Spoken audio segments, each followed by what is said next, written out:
This Writer's Toolbox video will offer a step-by-step guide to embedding evidence. So the novel featured in this video will be The Great Gatsby by F. Scott Fitzgerald. So just to give context, the narrator of the story is Nick Carraway. He has ties to old money families, but lives in a part of New York inhabited by the nouveau riche, the new money people who have made their money recently and therefore aren't from older generation families and classes. The setting is 1920s New York, and this decade was known as the Roaring Twenties. Business flourished, the economy was doing really well, production boomed, they were making lots of new things, and people were, partying a lot more and celebrating after World War One. The plot is about Nick Carraway as he arrives in 1922 to New York in search of the American dream. He wanted to make something of himself.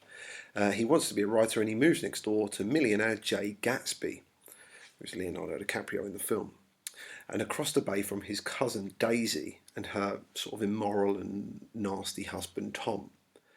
Nick becomes drawn into the captivating world of the wealthy, and he sees the illusion and deceit and writes about impossible love, dreams and tragedy. And it's all through the eyes of Nick. Now, the author, F. Scott Fitzgerald, is really famous for describing the excess and flamboyance and wealth of the jazz age, the 1920s. His wife, Zelda, was also a famous flapper girl, which is like an iconic type of woman of the era.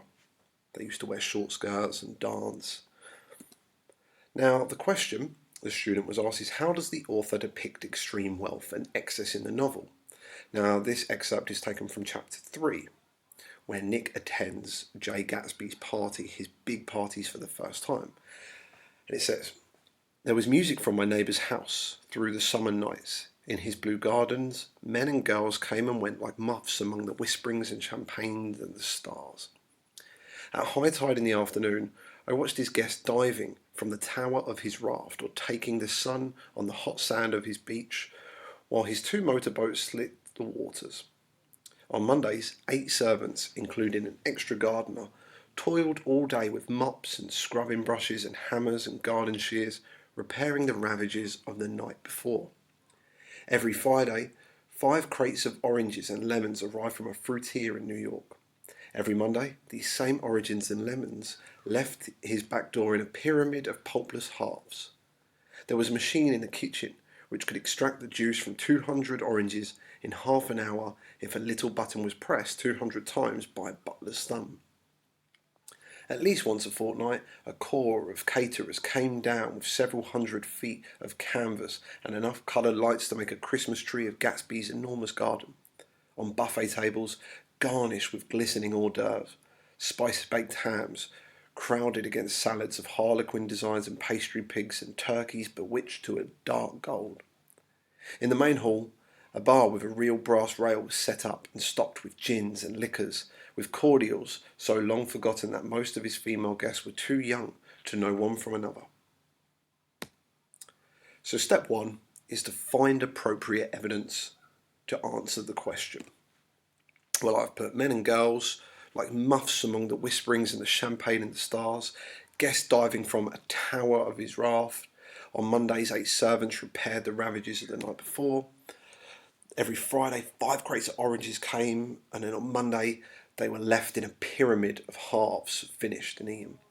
And there was a machine in the kitchen which could extract the juice, 200 oranges in half an hour, if the button was pressed 200 times by a butler.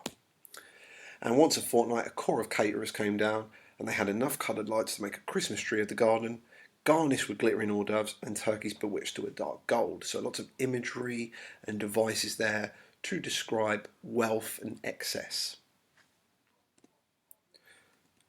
Step 2 then. What context is required to explain these quotes? Well, I've got the quotes here. Now I have to imagine that the person who's reading my essay or my paragraph hasn't read The Great Gatsby, and thus I need to give required context. So Nick is the narrator, and he has been invited to his elusive neighbour Gatsby's party. He has never been to one before, but has heard much about them. When he arrives, he describes with lots of imagery what he sees. At this point in the story, he has still not met Mr. Gatsby, And he does mention in the chapter that these guests were not invited and that he is the only one who was. So some of this might be needed to explain better. Step 3. Put the quotes into your description of what is happening. So first I need to have my topic sentence. Again, if you watch the video on structure and claims, you'll see I have the what and the how or the why. So in Great Gatsby, F. Scott Fitzgerald depicts extreme wealth and excess through the use of imagery describing Gatsby's party. Then I've given context. Nick, the narrator, has been invited to his elusive neighbour Jay Gatsby's party. He's never been to one before, but has heard much about them. When he arrives, he describes the other guests as being like muffs among whisperings and the champagne and the stars, with some diving from a tower. The tower obviously signifies like wealth and superiority. Nick also describes that the buffet tables are garnished with glistening hors d'oeuvres and a turkey bewitched in dark gold. So glistening gives images of diamonds, and dark gold is obviously something that rich people have. Added to this, Nick explains the work required to having such parties, detailing that on Mondays 8 servants repairing the ravages of the night before, and once a fortnight a corp of caterers came down and used enough coloured lights to make a Christmas tree of Gatsby's enormous garden. There you go, that's the first half of my paragraph. Step 4, I need to reflect. Now what I do here, for me personally, is I change my colours into just black and I remove my quotation marks. This way I can read it as a proper sentence that looks like it's all in my words, and I can check for mistakes and ensure that everything reads correctly and is grammatically correct. Now when I did this, I actually did find a mistake. So it says, Nick explains the work required to having such parties, detailing that on Mondays 8 servants repairing the ravages.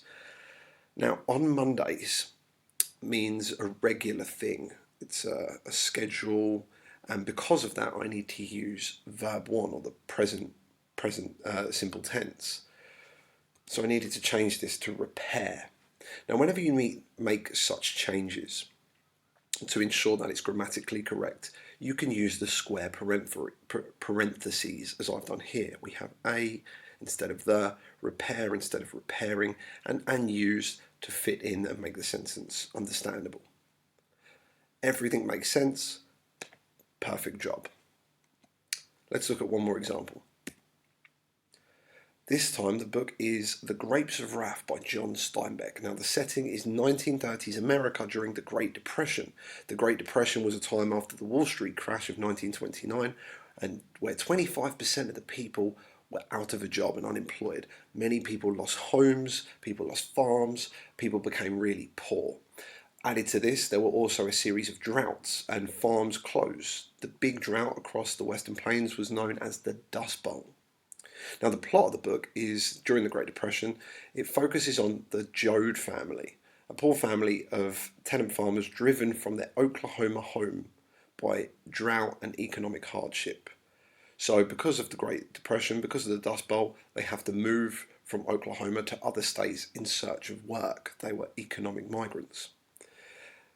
The excerpt that I'm about to present focuses on May, a waitress at a diner owned by her and her husband Al. She comes into contact with a family of migrant workers. Now the author, John Steinbeck, was an American author from California who lived through the Great Depression, and he saw inequality. Many of his stories, such as The Grapes of Wrath and Of Mice and Men, are set during this period and highlight such inequality. Steinbeck was also the son of a farmer, so he probably saw a lot of migrant workers in his time. Now the excerpt says this: a 1926 Nash sedan pulled wearily off the highway. The back seat was piled nearly to the ceiling with sacks, pots and pans, and on the very top, right up against the ceiling, 2 boys rode. On top of the car, a mattress and a folded tent poles tied along the running board. The car pulled up to the gas pumps. A dark-haired, hatchet-faced man got out slowly, and the 2 boys slid down from the load and hit the ground. May walked around the counter and stood in the door. The man was dressed in grey wool trousers and a blue shirt, dark blue with sweat on the back and under the arms. The boys in overalls and nothing else, ragged, patched overalls. Their hair was light and it stood up evenly all over their head, for it had been roached. Their faces were streaked with dust. They went directly to the mud puddle under the hose and dug their toes into the mud. The little boys took the hose from him and they upended it and drank thirstily. The man took off his dark stained hat and stood with a curious humility in front of the screen. "Could you see your way to sell us a loaf of bread, Mum?" That's the excerpt, and the question is, how does John Steinbeck depict poverty in this excerpt?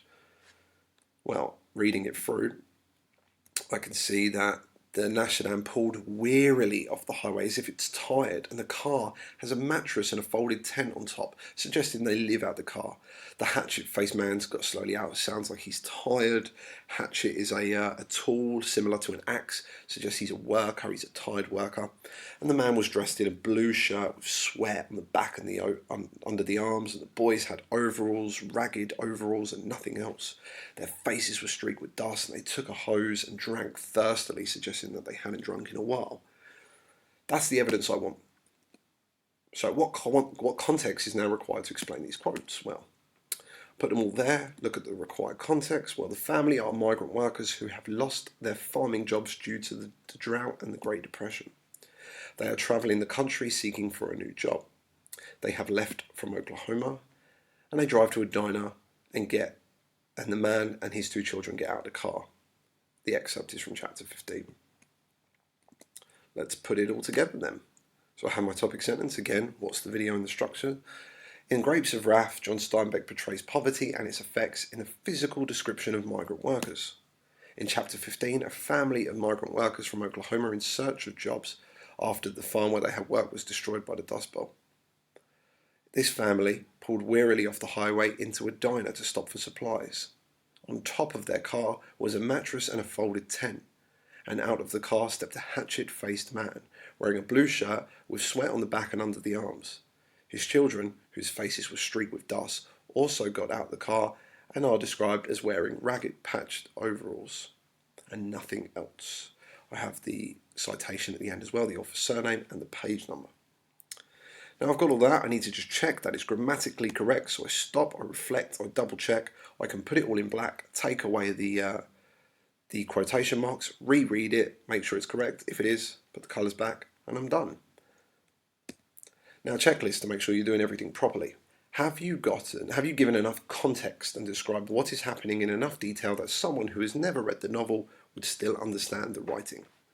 Have you selected only what you need, be very specific and picky with your quotes from the book, and put them within your own description and context to make a big picture, and it answers your claim? Finally, does everything make sense? If you remove the quotation marks, change it to one colour, is it still grammatically correct? There you go. Thank you for watching.